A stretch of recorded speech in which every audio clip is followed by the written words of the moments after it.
আসসালামু আলাইকুম। সংবাদে আপনাদের সবাইকে স্বাগত জানাচ্ছি। আমি ফিরোজ তোহা। শুরুতেই আরবে কেবলস সংবাদ শিরোনাম।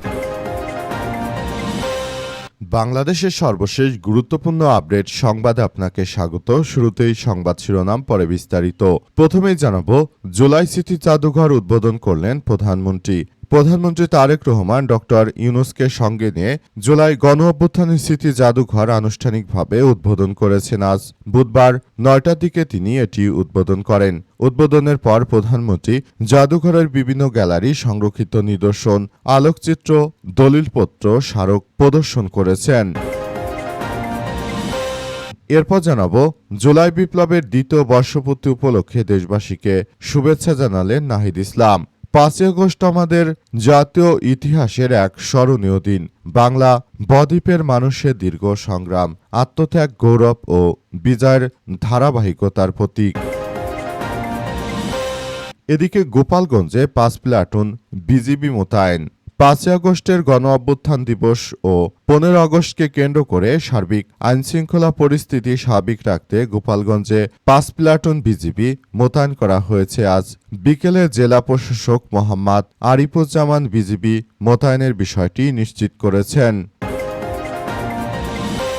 এবারে জানাবো, প্রেস ক্লাবের সামনে সংঘর্ষ, নতুন ধারা বাংলাদেশের ৬ জন পুলিশ হেফাজতে। প্রেস ক্লাব এবং ঢাকা মেডিকেলের সংঘর্ষের ঘটনায় নতুন ধারা বাংলাদেশের ৬ জনকে হেফাজতে নিয়েছে শাহবাগ থানা পুলিশ। আজ দিবাগত রাতে তাদের থানায় নেওয়া হয়। এবং সর্বশেষ জানাবো, হাসিনার ৫ই আগস্টের সাংবাদিক বৈঠকের সঙ্গে কোনো সম্পর্ক নেই ভারতের বলে জানিয়েছেন ভারতের পররাষ্ট্র মন্ত্রণালয়ের মুখপাত্র রণধীর জয়সওয়াল। বাংলাদেশে ক্ষমতার পালা বদলে দ্বিতীয় বর্ষপূর্তি অর্থাৎ ৫ই আগস্ট দিল্লিতে ভার্চুয়ালি বক্তৃতা দিবেন শেখ হাসিনা। কথা বলবেন সাংবাদিকদের সঙ্গে। বাংলাদেশের প্রাক্তন প্রধানমন্ত্রী সেই অনুষ্ঠানের সঙ্গে ভারতের সরকারের কোনো সম্পর্ক নেই বলে জানালো দিল্লি। শুধু তাই নয়, বুধবার হাসিনা যা বলবেন তা কি অবস্থান হবে বা তা কি প্রভাব পড়বে সে বিষয়ে ভারতের কোনো ধরনের দায় নেই বলে দাবি করেছেন ভারতের পররাষ্ট্র মন্ত্রণালয়ের মুখপাত্র রণধীর জয়সওয়াল। আজ ভারতের জাতীয় গণমাধ্যম আনন্দবাজার পত্রিকায় এসব বিষয় উল্লেখ করা হয়েছে। প্রিয় দর্শক, এতক্ষণ শুনছিলেন সংবাদ শিরোনাম, এবারে বিস্তারিত। তবে তার আগে বন্ধুরা, অনুরোধ থাকবে এই সংবাদটিতে একটি লাইক দিন। এই চ্যানেলে আপনি নতুন হয়ে থাকলে আমাদের সংবাদটি দেখতে দেখতে চ্যানেলটি সাবস্ক্রাইব করে রাখুন। কমেন্ট করে বন্ধুরা আপনার মূল্যবান মতামত জানিয়ে দিন আপনি বিশ্বের কোন দেশ থেকে বা বাংলাদেশের কোন স্থান থেকে আমাদের সংবাদটি দেখছেন এবং শুনছেন। আর বন্ধুরা, সংবাদটি আপনার সোশ্যাল মিডিয়া ফেসবুকে শেয়ার করে বন্ধুদেরও দেখার সুযোগ করে দিন। গাজা যুদ্ধে আপনি যদি নিরীহ ফিলিস্তিনিদের ভালোবেসে থাকেন বন্ধুরা, কমেন্টে ইয়েস লিখে পুরো বিশ্ববাসীকে আমাদের এই তাজা আপডেটটি দেখার সুযোগ করে দিন। এবারে বিস্তারিত। জুলাই স্মৃতি জাদুঘর উদ্বোধন করলেন প্রধানমন্ত্রী। প্রধানমন্ত্রী তারেক রহমান জুলাই গণ অভ্যুত্থানের স্মৃতি জাদুঘর আনুষ্ঠানিকভাবে উদ্বোধন করেছেন। আজ প্রধানমন্ত্রী তারেক রহমানকে সঙ্গে নিয়ে তিনি এই জুলাই জাদুঘর উদ্বোধন করেন। সকাল ৯টায় তিনি এটি উদ্বোধন করেছেন। উদ্বোধনের পর প্রধানমন্ত্রী জাদুঘরের বিভিন্ন গ্যালারি, সংরক্ষিত নিদর্শন, আলোকচিত্র, দলিলপত্র, স্মারক পরিদর্শন করেছেন। অনুষ্ঠানে জুলাই গণ অভ্যুত্থানের বীরত্বগাথা এবং আত্মত্যাগের স্মৃতিচারণ করেন জুলাই যোদ্ধা ও শহীদ পরিবারের সদস্যরা। পাশাপাশি গণ অভ্যুত্থানের ঘটনা প্রবাহ এবং বিজয়ের ইতিহাস ভিত্তিক একটি প্রামাণ্যচিত্র প্রদর্শন এবং সংস্কৃতি অনুষ্ঠানের আয়োজন করা হয়। সংস্কৃতিমন্ত্রী নিতাই রায় চৌধুরী জানিয়েছেন যে জুলাই গণ অভ্যুত্থানের স্মৃতি জাদুঘর উদ্বোধনের দিন বিশেষ অতিথি এবং শহীদ পরিবারের জন্য সংরক্ষিত থাকবে। ৬ আগস্ট বৃহস্পতিবার থেকে সাধারণ জনগণের জন্য এটা উন্মুক্ত করে দেয়া হবে।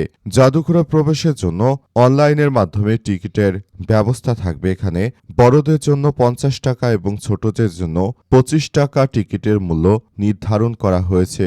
জুলাই গণ অভ্যুত্থানের শহীদদের বিভিন্ন আত্মত্যাগ সংবলিত এই জুলাই জাদুঘরে সবকিছু সংরক্ষণ করা হয়েছে। সেখানে ঢুকে আসলে সবকিছু সুন্দরভাবে দেখভাল করা যাবে বলে সরকারের পক্ষ থেকে বিষয়গুলো নিশ্চিত করা হয়েছে।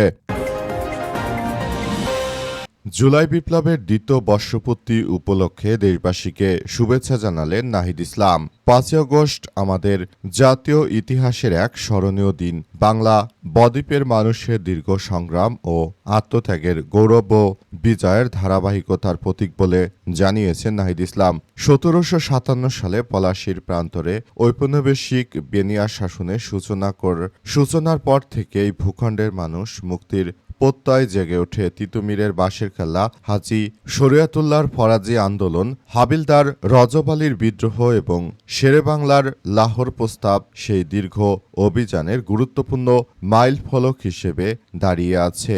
মানুষের আত্মত্যাগ, অবিরাম প্রতিরোধের মধ্য দিয়েই নতুন এক বাংলাদেশ আসলে আমাদের গড়ে তুলতে হচ্ছে।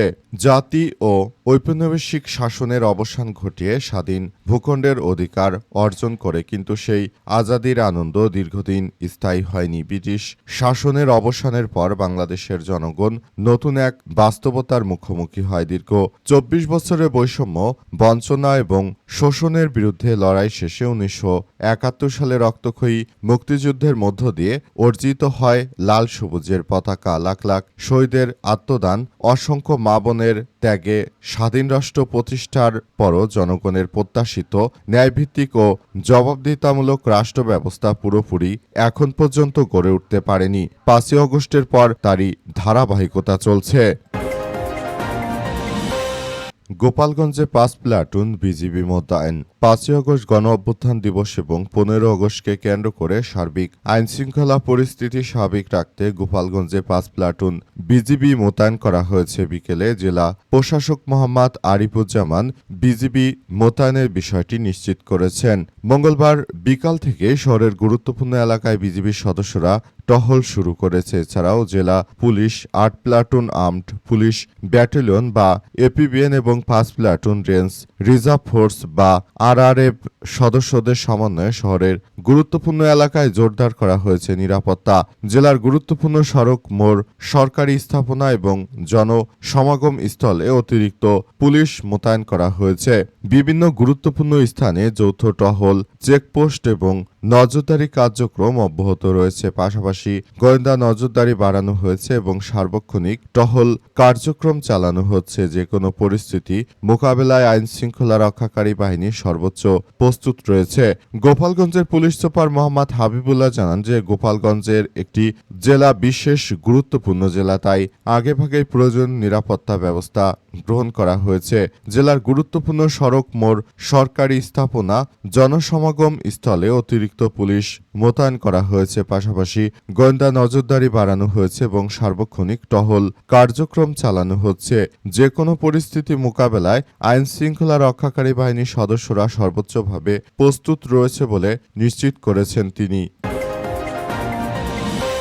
প্রেস ক্লাবের সামনে সংঘর্ষ, নতুন ধারা বাংলাদেশে 6 জন পুলিশ হেফাজতে। প্রেস ক্লাব এবং ঢাকা মেডিকেল এলাকায় সংঘর্ষের ঘটনায় নতুন ধারা বাংলাদেশে 6 জনকে হেফাজতে নিয়েছে শাহবাগ থানা পুলিশ। আজ 4 আগস্ট দিবাগত রাতে তাদের থানায় নেওয়া হয়।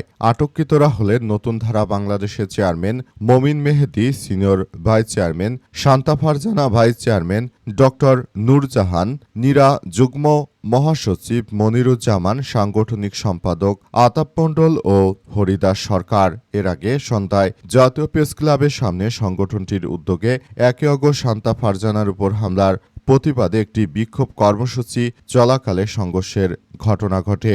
জুলাই যোদ্ধা এসডিএফ এর নেতাদের দাবি, কর্মসূচিতে শান্তা ফারজানার বক্তব্য দেওয়ার সময় জুলাই যোদ্ধা ও বিএনপিকে নিয়ে আপত্তিকর ভাষায় মন্তব্য করেন। এর প্রতিবাদ জানাতে গেলে নতুন ধারা বাংলাদেশের নেতাকর্মীরা তাদের উপর হামলা চালায়। এতে সংগঠনটির নেতা আনম আয়াসসহ বেশ কয়েকজন আহত হন। অন্যদিকে নতুন ধারা বাংলাদেশের চেয়ারম্যান মেহেদী মমিন অভিযোগ করেছেন যে 1 আগস্ট শান্তা ফারজানার উপর হামলার প্রতিবাদে শান্তিপূর্ণ কর্মসূচি চলছিল। এ সময় আনম আয়াসের নেতৃত্বে একদল লোক এসে তাদের উপর হামলা চালায়। তিনি আরও অভিযোগ করেন যে ঘটনাস্থলে উপস্থিত কয়েকজন সাংবাদিকের মোবাইল ফোনও নিয়ে যাওয়া হয়েছে।